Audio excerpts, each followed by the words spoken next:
Estimados colegas, reciban un cordial saludo. En primer lugar, quiero agradecer al Comité Científico por la invitación a participar en el primer simposio interdisciplinario e internacional de la Cátedra de Salud Mujer, organizado por el Hospital Italiano de La Plata y la Universidad Nacional de La Plata. Mi nombre es Diana Marcela Gallo, yo soy especialista en ginecología y obstetricia de la Universidad Libre de Cali, Colombia. Soy especialista en medicina materno-fetal, hice mi entrenamiento en la Fetal Medicine Foundation en Londres, en el Reino Unido, y tengo un doctorado en medicina perinatal de la Universidad de Granada. En estos 20 minutos vamos a hablar sobre la predicción y la prevención de preeclampsia, la utilidad diagnóstica de los test disponibles. Los puntos a desarrollar son 3.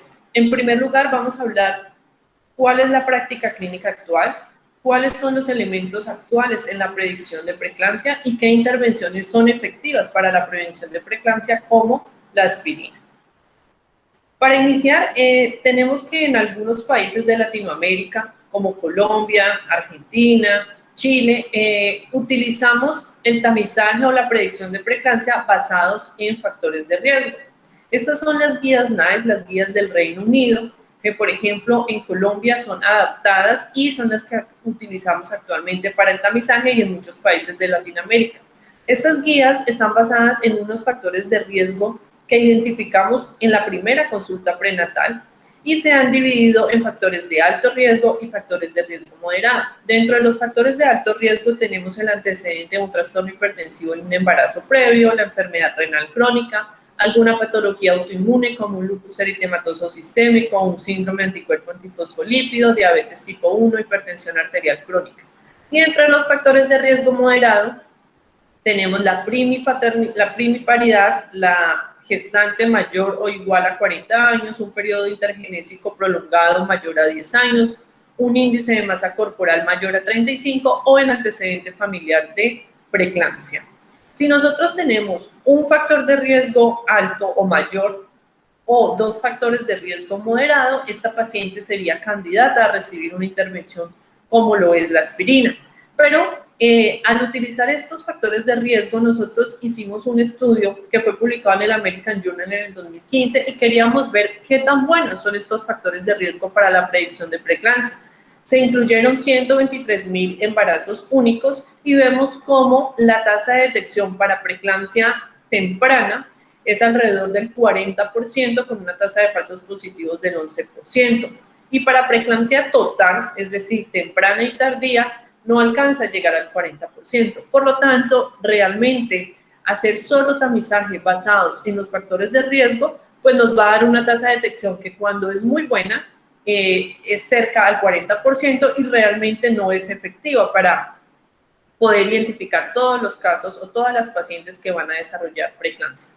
Ahora, ¿qué nos dice el Colegio Americano de Ginecología y Obstetricia? Ha publicado unas guías de manejo en el 2015, las actualizaron en el 2017, donde ellos incluyen los mismos factores de riesgo, pero todos los meten como en una sola cajita o en un solo box. Si la paciente presenta cualquiera de estos factores de riesgo, entonces es candidata a recibir aspirina.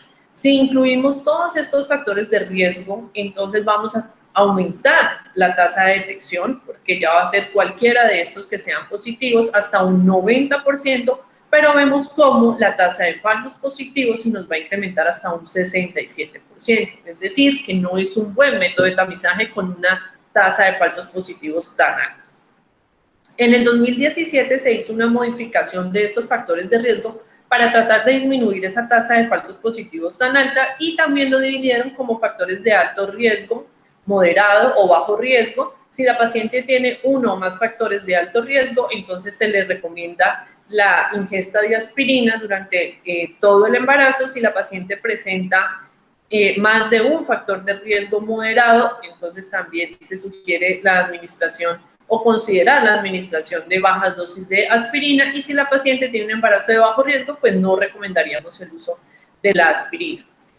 Otra de las herramientas que tenemos para el tamizaje de preeclampsia es el Doppler de arterias uterinas. Desde hace más de 15 años venimos hablando del Doppler de arterias uterinas, pero en el segundo trimestre de la gestación, y esta es la práctica habitual en muchos de nuestros países. Cuando le solicitamos una ecografía morfológica o detalle anatómico entre las 19 y 24 semanas, adicionan el Doppler de arterias uterinas, que puede ser tomado transabdominal o puede ser tomado transvaginal. Estas pues son las características técnicas, que no nos vamos a detener de cómo debe ser una medición adecuada del Doppler de arterias uterinas. Y vemos cómo al utilizar el Doppler de arterias uterinas entre la semana 19 y 23 de gestación podemos obtener una detección entre un 80 y un 90% para preeclampsia temprana, es decir, antes de las 34 semanas, con una tasa de falsos positivos del 10%. Pero ahora nos vamos a responder estas tres preguntas. ¿Cuál es el mejor método y el mejor momento para realizar un tamizaje universal? ¿Es el segundo trimestre de la gestación? ¿Es con Doppler de arterias uterinas o con factores de riesgo? Esta estrategia nos sirve para estratificar el riesgo de preeclampsia, y la otra pregunta que nos debemos responder es si realmente al utilizar estos métodos podemos tener una medida profiláctica beneficiosa como es la aspirina. Entonces, quería mostrarles y les he traído este estudio que fue publicado en el 2003. Este estudio tenía como objetivo mirar basado en el rendimiento del Doppler de arterias uterinas entre las 22 y 24 semanas, si la administración de aspirina podía reducir la tasa de preeclampsia. Entonces, se tamizaron alrededor de cerca de 19.950 pacientes con Doppler de arterias uterinas en las 22 y 24 semanas. Se seleccionaron aquellas que tenían un índice de pulsatilidad mayor del 95, que eso fue el 4.2% de la población. Obviamente, algunas de las pacientes fueron excluidas o ellas renunciaron a participar. Se randomizaron finalmente 560 pacientes y fueron asignadas al grupo de aspirina, 280 y 280 al grupo de placebo. Y pues ven que la pérdida de seguimiento fueron pocas, 4 pacientes en el grupo asignado a aspirina y 2 pacientes asignados en el grupo de placebo. Finalmente se analizaron 276 y 278 pacientes en cada grupo. Y los resultados de este estudio es que no hubo diferencia estadísticamente significativa en preeclampsia total, es decir, temprana y tardía. Miren que fue muy similar, 18 versus 19%. Tampoco encontramos diferencia en preeclampsia temprana antes de las 34 semanas, ni en restricción de crecimiento fetal definido como un peso estimado por debajo del percentil 5. Entonces, posterior a eso aparecen una serie de estudios y aparece este metaanálisis, el cual buscaba comparar cuál es el beneficio o digamos cuál es la utilidad si iniciamos aspirina antes de la semana 16 o después de la semana 16. Bueno, pues los resultados es que si iniciamos aspirina antes de la semana 16 podemos tener una reducción en la tasa de preeclampsia hasta del 53%. Asimismo, tenemos muy buenos resultados para restricción de crecimiento fetal cuando se inicia la aspirina antes de la semana 16 y para muerte perinatal. Basados entonces en este metaanálisis podemos responder nuestras tres preguntas. Pues realmente el mejor método de tamizaje no es el Doppler de las arterias uterinas, no son los factores de riesgo, porque ya dijimos que solo con los factores de riesgo podemos identificar el 40% de las pacientes que van a desarrollar preeclampsia, y el segundo trimestre tampoco es el mejor método para realizar el tamizaje universal. No nos sirve para estratificar el riesgo, y pues si iniciamos profilaxis con aspirina, pues realmente el beneficio no es tan bueno como si la iniciamos antes de la semana 16. Entonces es por esto que desde hace varios años el profesor Kyprios Nicolaides propone la inversión de la pirámide del cuidado prenatal, que consiste en enfocarnos en este primer trimestre de la gestación, que realmente es muy importante para realizar una predicción y prevención de todas las complicaciones que se pueden presentar en el embarazo, incluyendo la preeclampsia. Ya en el segundo trimestre del embarazo, o sea, alrededor de la semana 22, nosotros lo que debemos de hacer es una reevaluación de este riesgo que ya hemos estimado en el primer trimestre, y en el tercer trimestre de la gestación, hacia las 32, 36 semanas, nosotros deberíamos de identificar todas estas patologías y hacer una planeación del momento de finalización del embarazo. Entonces, él en su modelo de predicción de preeclampsia, ¿qué propone? Propone hacer una integración de todos los parámetros biofísicos y adicionar unos parámetros bioquímicos para lograr una mejor tasa de detección en cuanto al método convencional que veníamos utilizando. Yo les decía previamente que el tamizaje actual en muchos países en Latinoamérica, incluso en Estados Unidos, en el Reino Unido, es basado en factores de riesgo. Entonces, estos factores de riesgo no se deben clasificar solo como factores de riesgo mayores o menores, sino que estos factores de riesgo deben ser identificados y vemos que cada factor de riesgo va a jugar un papel importante y tiene un peso totalmente diferente. Me explico. No es lo mismo que esta paciente tiene un antecedente de hipertensión arterial crónica. Esta gráfica nos muestra cómo cada uno de los factores de riesgo nos va a mover esa edad de gestación, de finalización del embarazo hacia la izquierda, como ustedes lo ven en la gráfica. Entonces, si la paciente tiene un antecedente de riesgo que es hipertensa crónica, vemos cómo el evento o el desarrollo de preeclampsia puede ocurrir incluso 6 semanas antes de ese momento en el que se daría la finalización del embarazo, que sería las 40 semanas. Si la paciente tiene una historia familiar de preeclampsia, pues es un factor de riesgo, pero mire que esto solo nos movería 2 semanas.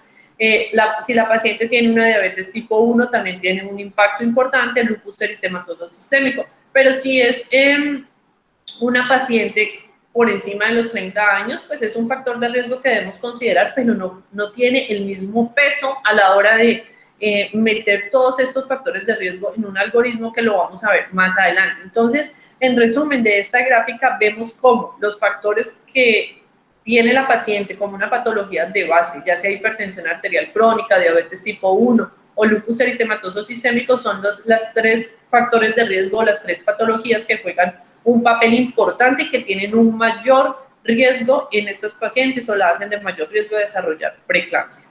El segundo elemento es la incorporación de la presión arterial media. Entonces, la presión arterial media, pues la recomendación es que nosotros tengamos un tensiómetro automático que se encuentre calibrado a unos intervalos regulares. La paciente debe estar en reposo por lo menos 5 minutos, los brazos deben de estar soportados a la altura del corazón y debemos utilizar un tamaño apropiado del manguito. De acuerdo a la circunferencia pues que tenga el brazo. Debemos tomar la medida en ambos brazos y vamos a tomar el promedio de las 2 medidas. Entonces, este es solo un ejemplo de cómo la paciente pues debe estar cómoda, sentada. Ya hablamos de un reposo previo de 5 a 10 minutos, los brazos deben de estar a la altura del corazón y deben estar soportados sobre una superficie, no debe estar colgando el brazo. El tercer elemento que vamos a incorporar en la predicción o en el tamizaje de preeclampsia es el Doppler de arterias uterinas.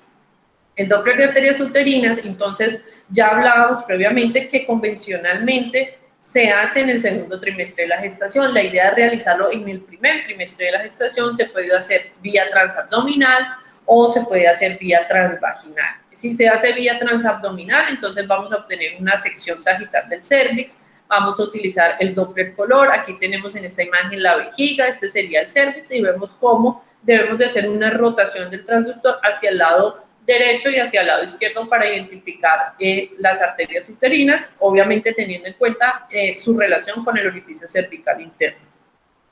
Y si lo hacemos vía transvaginal, entonces la paciente debe estar en una posición de litotomía con vejiga vacía y vamos a colocar el transductor en el fornix lateral derecho e izquierdo. Identificamos las arterias uterinas con el Doppler color. El tamaño de la ventana debe ser de 2 milímetros, el ángulo de insolación de menor a 30 grados y debemos tener un pico de velocidad sistólica mayor de 60 centímetros por segundo y vamos a buscar el índice de pulsatilidad de cada una de las arterias uterinas. El cuarto elemento que vamos a incorporar son los marcadores bioquímicos. Entonces, existen unos marcadores bioquímicos como son el factor de crecimiento placentario, que es muy útil en el primer trimestre del embarazo y es uno de los factores angiogénicos que se encuentran presentes en el primer trimestre de la gestación.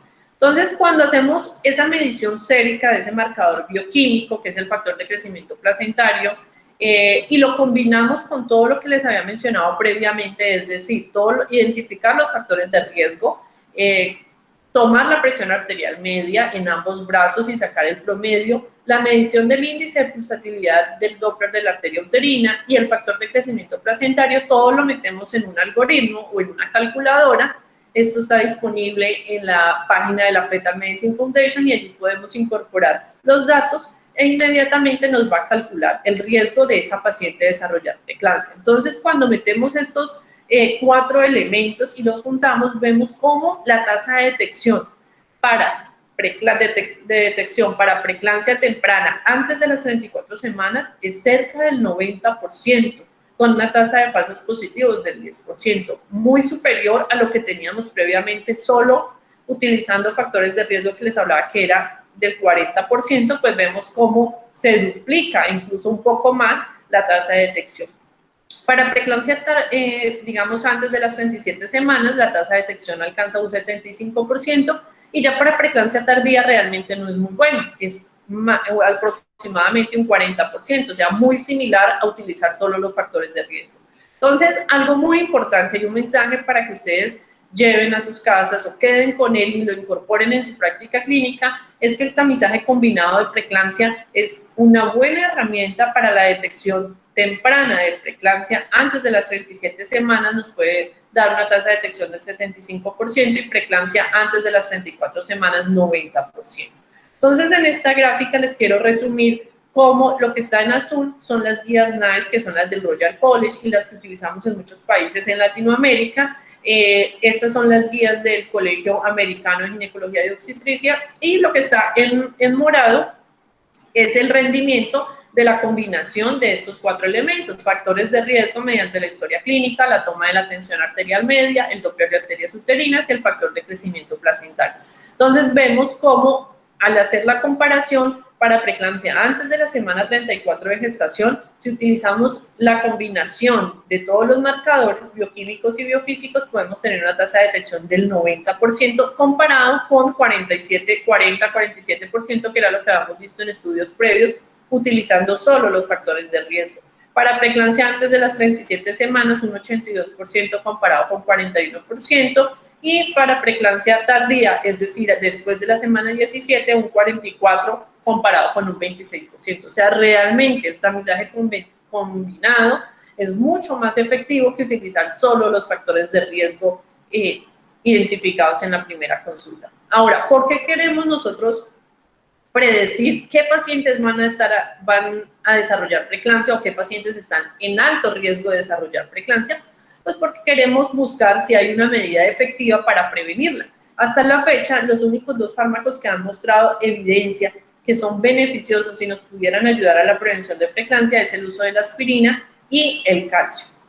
Yo ya les había mostrado este resultado de este metaanálisis, en el cual pues confirma el beneficio de nosotros utilizar la aspirina antes de la semana 16 comparado con la semana 16 o después de la semana 16 de gestación. Realmente la reducción de la tasa de preeclampsia es de un 53% comparado con un 22% si la administramos ya después de la semana 16. O sea, si la damos después de la semana 16 no es que no tenga ningún beneficio, pudiera tener un beneficio, pero es mucho menor. Y nosotros queremos hacer una intervención realmente efectiva. Lo mismo para restricción de crecimiento fetal y prevención de muerte perinatal. Entonces, esa es la justificación de por qué nosotros debemos hacer el tamizaje en el primer trimestre de la gestación entre la semana 11 y 13.6, identificar esas pacientes que se encuentran en riesgo y dar la administración de aspirina a aquellas pacientes que nos resultan en un grupo de alto riesgo. Para confirmar estos, digamos, resultados que fueron publicados en el metaanálisis que les mostré previamente, se realiza tal vez el estudio más grande hasta la fecha, es el estudio ASPRE, que muchos de ustedes ya habrán escuchado de él, es publicado en el New England Journal, y este estudio entonces lo que buscó es evaluar el riesgo entre la semana 11 a 13.6 de gestación. El punto de corte que se utilizó para determinar un tamizaje positivo, un screen positivo, es 1 en 100. Entonces, todas las pacientes iban a su ecografía de tamizaje genético para medición de sonolucencia nucal, hueso nasal, y adicionalmente se les hizo la medición del Doppler de arterias uterinas, la medición de la presión arterial media, se identificó los factores de riesgo mediante la historia clínica y la medición sérica del factor de crecimiento placentario. Aquellos pacientes que al meter todos estos elementos en el algoritmo nos daban con un riesgo alto, se les invitó a participar en el estudio. Este fue un estudio clínico controlado, aleatorizado, doble ciego. Un grupo fue asignado a recibir aspirina 150 miligramos y el otro grupo fue asignado para recibir placebo. El estudio pues, fue desarrollado entre el 2014 y el 2016. Se hizo tamizaje en 26.941 pacientes, se clasificó como pacientes de alto riesgo 2.971, que representó el 11% de esa población. Algunas pues se excluyeron porque tenían hipersensibilidad a la aspirina o les producía sangrado, úlcera péptica. Algunas decidieron no continuar en el estudio y finalmente se randomizaron 1.776 pacientes. Se asignaron 878 al grupo que iba a recibir aspirina y 898 al que iba a recibir placebo, y finalmente pues se analizaron 798 pacientes en este grupo, y en este grupo cerca de 800 pacientes.